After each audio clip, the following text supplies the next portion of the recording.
Olá, hoje eu quero no meu canal tratar com vocês a respeito de um levantamento feito pelo Instituto Datafolha nos dias 23 e 24 de junho de 2020 sobre a imagem do presidente Jair Bolsonaro. A razão de eu estar fazendo essa reflexão quase um mês depois é para que eu pudesse mergulhar aí, me aprofundar na pesquisa, nos dados e poder contribuir com você que se preocupa em conhecer bem, de uma forma um pouco além do superficial, aquilo que é apresentado nos relatórios e que quase nunca os mesmos são lidos e os resultados acabam chegando a muitos de nós mais pela imprensa, pela mídia, que faz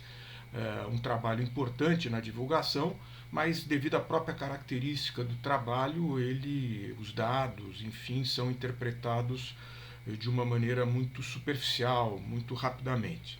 Então eu quero aproveitar para me colocar um pouco, eu acho que essa é a contribuição que a gente pode dar, do outro lado do balcão. O que eu quero dizer com isso?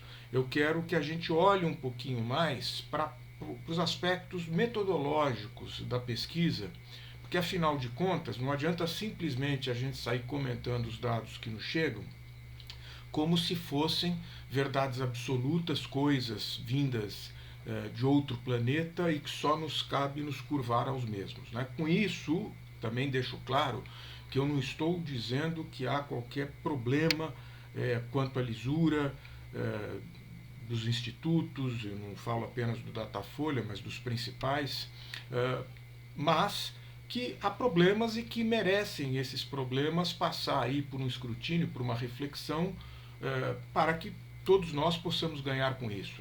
Tanto aí o Instituto que produz os trabalhos, os levantamentos, mas também nós, cidadãos, que somos aqueles que recepcionamos, consumimos, usamos esses dados para a nossa conduta de vida.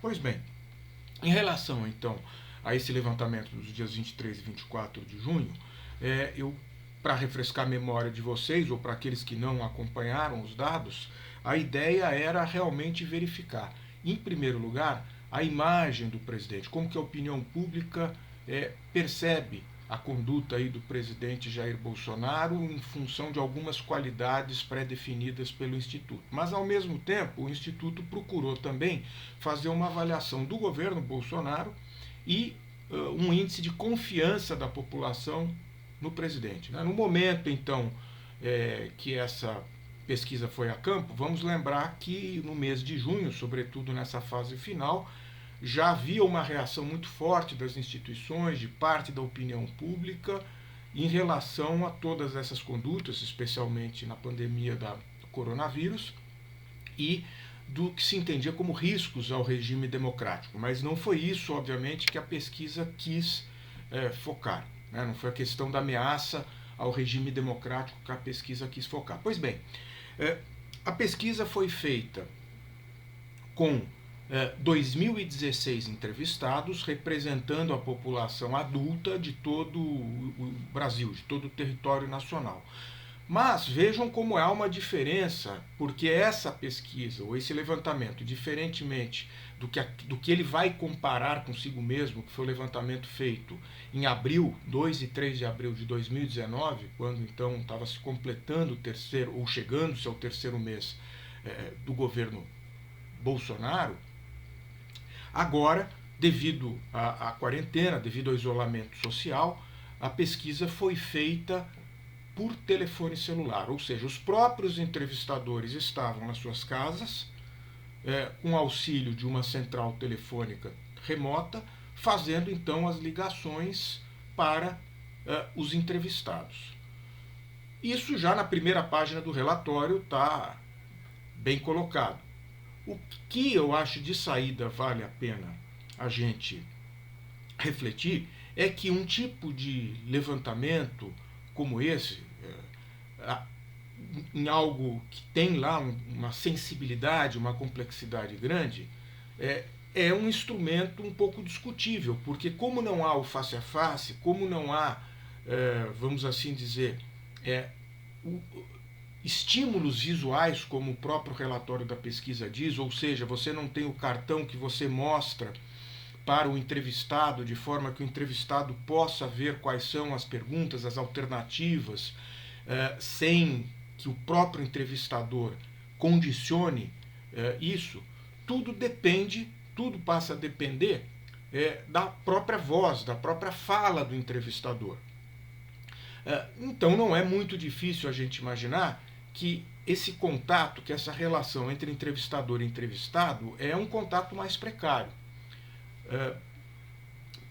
Pesquisas, vamos dizer, de rua, que são as mais comuns hoje em dia, ruas que eu quero dizer, espaços públicos, né, de fluxos, tal, que o Datafolha há muitos anos usa esse procedimento, faz dessa maneira.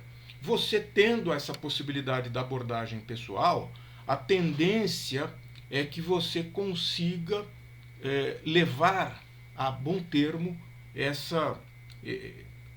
esse questionário. Mesmo assim, em média, o tempo de duração de uma pesquisa é de no mínimo 20 a 25 minutos. Vocês podem ver que não é qualquer um que tem esse tempo para conceder.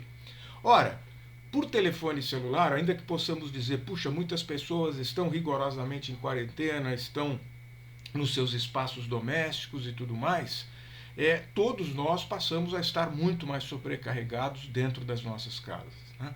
Então, a gente pode imaginar que, ainda que o entrevistado topou responder ao questionário, ele tende a ser muito mais rápido e, consequentemente, a pensar, refletir muito menos. Não esqueçamos que essas pesquisas quantitativas, quase todas são com questionários estruturados, ou se quisermos dizer de uma outra maneira, com questões fechadas, que só cabe ao entrevistado dizer se é essa, aquela, enfim, em geral, quando é pessoal, marcar qual é, vamos assim dizer, a escolha que ele fez. Né? Nesse caso, então, ele tecla ou diz para o próprio entrevistador qual é a sua escolha. Então, não é difícil a gente imaginar a quantidade de problemas que um tipo de levantamento como esse tem. Portanto, já de saída, o que nós podemos aproveitar disso passa a ser algo que deve ser visto com muita desconfiança, com muita cautela. Pois bem, vou explorar um dos dados. Né? Esse questionário foi feito, então, em torno de 8 questões básicas, em função da amostragem que foi feita. Sempre a amostragem acaba sendo feita com base nos dados censitários do IBGE, embora isso não está sendo explicitado aí neste levantamento, mas a gente, conhecendo o Instituto Datafolha, sabe que a coisa se dá por aí, como praticamente todos os institutos. Então você já sabe que os resultados poderão, os resultados gerais, ser desagregados por várias cotas e estratos, como sexo, como idade, como faixa de renda, como inserção na estrutura ocupacional e outras coisas. Né? Neste caso, o Datafolha omitiu uma clivagem que normalmente ele recorre, que é de religião. Né? Em geral, as pesquisas do Datafolha contemplam a questão religiosa para permitir também que se visualize melhor a conduta, a opinião pública de quem se diz religioso de tal ou qual religião ou não ter religião nenhuma. Nesse caso, devido às próprias condições em que foram feitas, isso foi suprimido. Pois bem, destas 8 questões, uma delas contou com percentual de não sabe. Né? Lembremos que em todo questionário você tem que dar a opção do entrevistado de dizer que ele não sabe sobre aquilo que está sendo perguntado a ele ou não tem uma opinião formada. Né? Então foi tudo rotulado como não sabe, e em todas essas questões você só tinha 2 alternativas, uma podendo ser considerada positiva para o presidente, favorável a ele, e a outra negativa para ele. Então seriam basicamente 3 alternativas. Portanto, na questão de número 1, vejam vocês que não chega a ser nem questão na forma interrogativa, né? Praticamente uma afirmação que espera que você então faça uma escolha. Isso é uma questão sutil, essa diferença entre uma questão na forma interrogativa e outra jamais afirmativa, mas faz diferença, deve ser levado em conta, porque a questão mais afirmativa é quase que induzindo você a escolher uma das duas, favorável ou desfavorável. Pois bem, o que chama atenção então é que nessa questão que procura saber se o ouvinte entende que ele respeita, ele, Jair Bolsonaro, o presidente, respeita os mais ricos ou respeita os mais pobres, o percentual de não sabe foi muito alto, né? Foi de 24%, muito acima do que aqueles que, por exemplo, afirmam que ele respeita os mais pobres. E, claro, consequentemente, aqueles que entendem que ele respeita os mais ricos, significou aí 58%. Eu assumi provisoriamente que nessa questão número 1, o respeito aos mais ricos seria um indicador desfavorável ao presidente, embora eu admita que isso é uma questão polêmica. Mas, numa sociedade como a nossa, brasileira, uma população tão grande, uma desigualdade social tão gritante, a tendência é que uma resposta como respeito aos mais ricos significa um olhar crítico em relação ao presidente. Né? Então, essa pergunta, ou essa questão, ela destoou na resposta ou na incidência do não sabe de forma muito grande quando comparado às outras 7 questões. Isso é, de uma maneira geral, em pesquisas de opinião pública, com 3, 5, até mesmo 7 no limite alternativas, comum que respostas como não sei, não sabe, não opinou, não tem opinião, tendem a ficar, quando muito, próximo a 10%, mas não chegam a 10%. Essas médias aí históricas são bem claras em relação a isso e nessa própria pesquisa, com exceção dessa questão número 1. Então, vejam vocês que há algo que já de saída provavelmente não está um embaraço, porque eu entendo que há um embaraço do respondente aí, só no mérito da questão em si, está na própria atenção dedicada por parte do entrevistado à questão feita pelo entrevistador. Né? No momento ali do aquecimento, depois dele ter passado ele, respondente, todos os dados seus para o pesquisador, que isso já consome algum tempo, né, para conferir sua idade, local de moradia, e aí já há uma outra coisa interessante, porque enquanto na pesquisa de fluxo você tem um alinhamento maior entre a localização em que está o entrevistado e o entrevistador com o local da sua moradia, num caso como esse, de uma pesquisa feita remotamente por celular, no limite a pessoa poderia até estar respondendo a esse questionário instalado em outro país, aqui do lado, no Paraguai, ou coisa que o valha. Né? Então, isso também não pode ser esquecido como alguma coisa que está ligado aí à qualidade dos recursos utilizados para o que podemos aí absorver das pesquisas. Então essa questão que eu chamei questão número 1, independentemente, essa outra coisa que deve ser levada em conta, a ordem que as questões são feitas, estou chamando aqui provisoriamente de questão número 1, isso não foi ali identificado no relatório da pesquisa. Essa questão número 1, respeita os mais ricos, respeita os mais pobres e não sabe, teve então esse resultado que eu chamo a atenção para vocês. Vejam vocês os outros dados, ou melhor, as outras questões, procurando saber se o presidente é decidido, se é indeciso. A outra questão que eu chamo de número 3, se ele é muito inteligente ou é pouco inteligente. Na de número 4, se ele é sincero ou ele é falso. A de número 5, se ele é democrático ou ele é autoritário. A número 6, se ele é preparado ou despreparado. A 7, se ele é competente ou incompetente. E a 8, se ele é honesto ou desonesto. Parece também claro que pelo menos 2 delas a gente percebe que há, talvez intencionalmente do pesquisador, uma tentativa de verificar alguma incongruência por parte do entrevistado, porque as questões são elaboradas ou redigidas de uma forma diferente, porém, substancialmente, elas quase que se equivalem e você acaba tendo respostas ou incidência percentuais nas respostas diferentes entre um e outro. Não é? Isso pode ser um recurso válido, mas para um questionário feito tão às pressas, vamos assim dizer, com tanta dificuldade para a retenção do entrevistado, não me parece que seja a melhor maneira de se encaminhar aí uma bateria, um conjunto de questões. Pois bem, o que acho que dos resultados merece ser dito, para além dessa questão que eu falei sobre se ele respeita os mais ricos ou os mais pobres, é que em todas as demais a opinião pública avaliou o presidente muito mal, né? Pode-se dizer que ele está mal na fita. Os poucos, vamos assim dizer, louros que ele colhe, os poucos índices positivos que ele colhe, acabam sendo em percentuais muito baixos. A gente pode então chamar ou dividir a questão, o questionário em ser a ele favorável, ou ele vitorioso, ou a ele desfavorável, ou ele derrotado.